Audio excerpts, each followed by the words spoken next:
Salut les gars. Bon, aujourd'hui on va faire la notation du match Lyon face au Havre. Bon, désolé, il y a beaucoup de vent, hein, je suis un peu sur une voie ferrée là. Il y a beaucoup de vent. Et donc voilà, l'OL qui a fait 0-0 face au Havre à domicile. Lyon qui avait avant ce match 1 point en 4 journées et qui donc après ce match en a que 2 en 5 journées. C'est le pire départ de l'Olympique Lyonnais depuis très longtemps. J'étais pas né et beaucoup d'entre vous ne le sauront pas non plus. Ouais, c'est décevant. En plus la première mi-temps, franchement, il y avait strictement rien, aucun jeu montré en première mi-temps. En deuxième mi-temps, c'était beaucoup mieux quand Cherki, qui a commencé sur un côté, s'est replacé dans l'axe.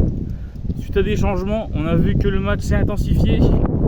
L'entrée de Moreira également a apporté beaucoup. Moreira, il a vraiment montré beaucoup de qualité, hein.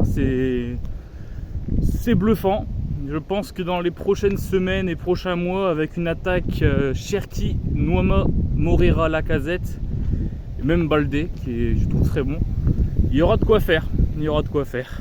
Bon, petite information, c'est que Lacazette a pris un carton jaune.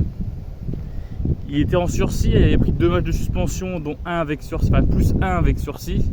Il a pris un jaune, donc le sursis il va être appliqué.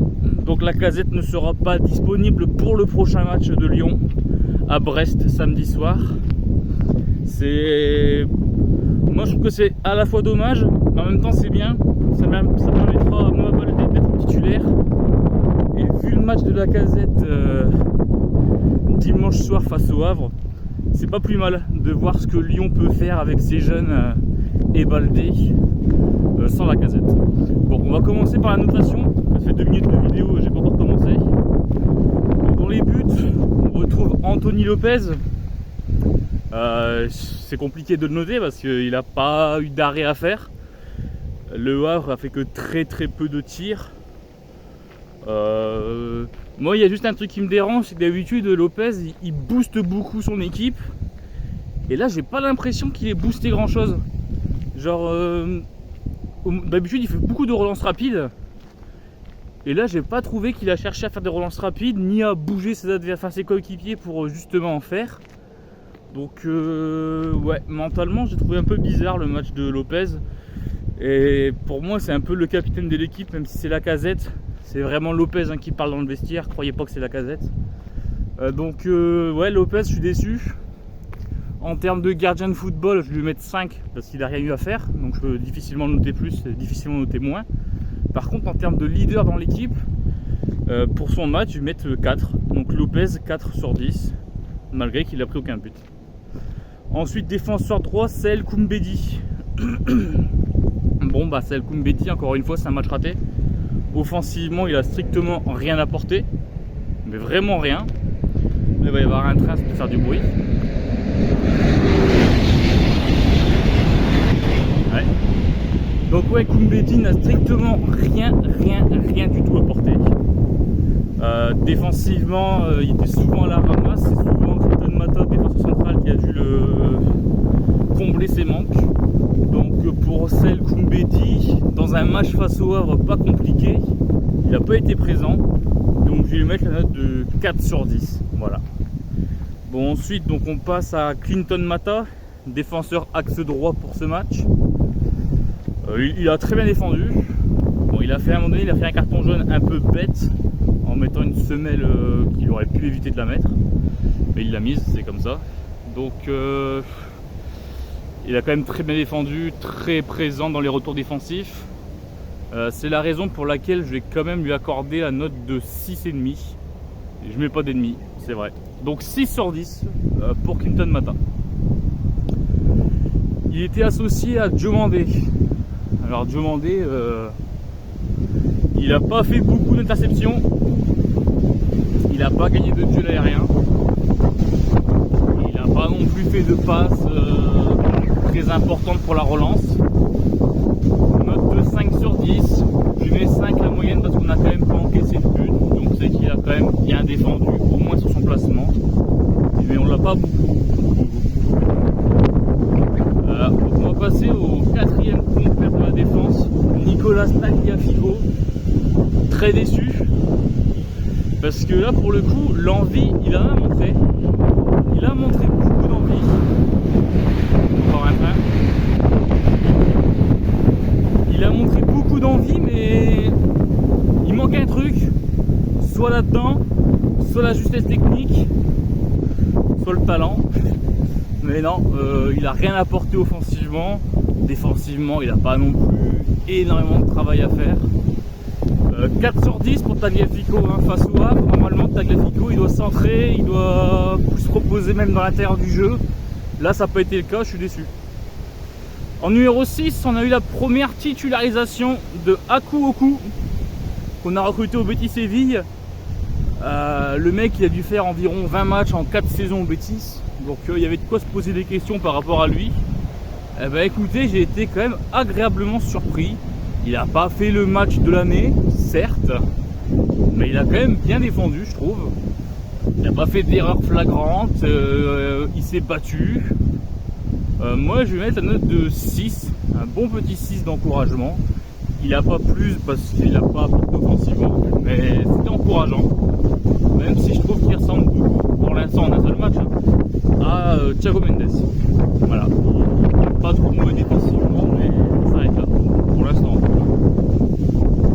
Ensuite, on avait Tolisso de terrain.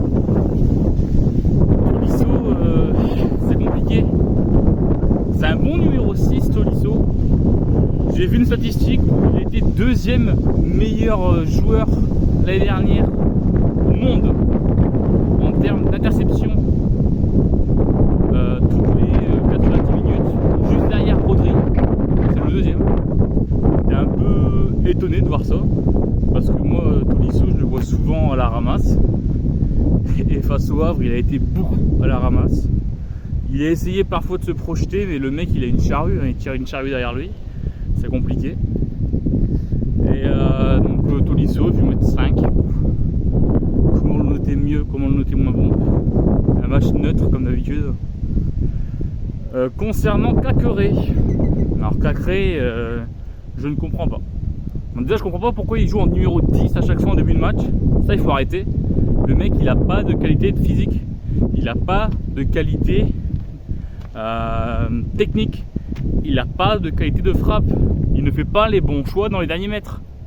C'est 4 facteurs essentiels pour un numéro 10. Alors oui, en termes de passe, il n'est pas trop mauvais. Mais il n'a que ça. Un numéro 10 ne peut pas juste faire des bonnes passes. Donc c'était très insuffisant. La première mi-temps de Cacré est catastrophique. S'il fallait juger que par rapport à une mi-temps, je lui aurais mis 2. Ok, 2. Sauf que monsieur Cacré, il a fait une deuxième mi-temps plutôt correcte, si ce n'est très bonne deuxième mi-temps. Donc on va équilibrer le tout. On va lui dire 2 pour la première mi-temps, 7 pour la deuxième. Bon, normalement ce serait 4,5 je crois, ou 4, non 4,5. Mais je vais lui mettre un note de 5, parce que forcément, une mi-temps sur 2 qui était bien joué, match neutre, 5 sur 10. Bon, on va passer à Ryan Cherki, qui donc jouait titulaire à gauche ou à droite, il s'est changé avec Momo. Cherki. Il a tenté, comme d'habitude, des dribbles, des tirs. Il a raté beaucoup d'occasions. Alors est-ce que c'est les Havrais qui à chaque fois contraient bien ses tirs, ou est-ce que c'est lui qui n'avait pas une bonne finition? C'est difficile à dire, parce que je pense que les tirs qu'il fait, c'est ce qu'il fallait faire. Je vais lui mettre la note de 6 sur 10. Voilà, après il combine bien avec Moreira quand il est rentré en fin de match. Ça peut être très intéressant de voir Moreira et Cherki évoluer ensemble. Ils ont l'air de bien se trouver, alors qu'ils se connaissent pas encore, c'est même pas une semaine qu'ils jouent ensemble, qu'ils s'entraînent ensemble, mais ils ont l'air d'avoir d'automatisme déjà. C'est un peu le même style de jeu, à part que Moreira propose plus de vitesse dans ce qu'il fait. Mais Moreira pourrait s'appuyer sur Cherki pour avoir de bons ballons, c'est cool. Donc Cherki, ouais, 6 sur 10.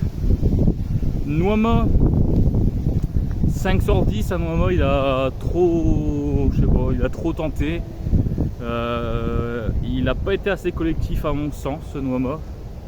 5 sur 10 parce qu'il a rien réussi finalement. Il a raté un face-à-face contre le gardien adverse. Bon, il a essayé de viser entre les jambes du gardien, ça n'a pas fonctionné. On peut pas non plus le critiquer par rapport à cette frappe là. Si la frappe elle passait, on disait que c'était un génie. Là, c'est pas passé. Mais bon, voilà, 5 sur 10 pour le moment. Il a mieux joué face au PSG. Là, c'était un peu plus décevant. Et enfin, pour finir, donc Alexandre Lacazette, qui a pris un carton jaune, à mon sens, mérité. C'était une faute d'anti-jeu en début de match. C'est ça que je trouve un peu débile, c'est qu'il le prend en début de match.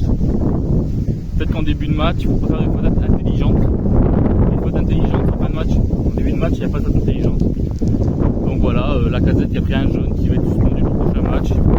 Et qu'on n'a absolument pas vu le match Lacazette. C'était très décevant.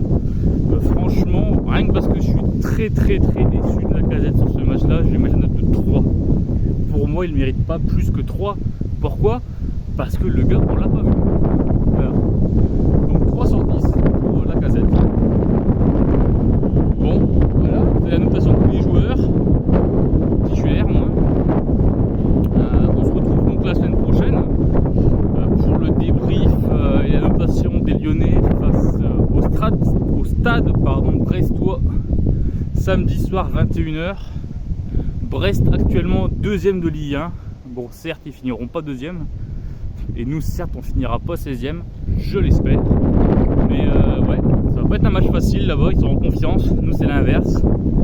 Sauf que là, on n'a pas le choix. On a 2 points en 5 matchs.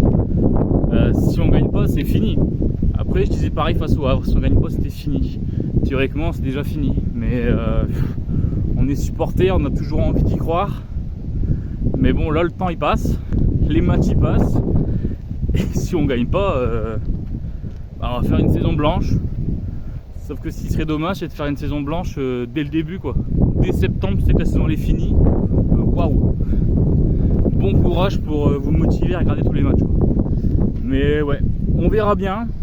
Donc je vous dis à dimanche ou lundi prochain pour l'analyse de ce match-là. Bonne semaine et ciao!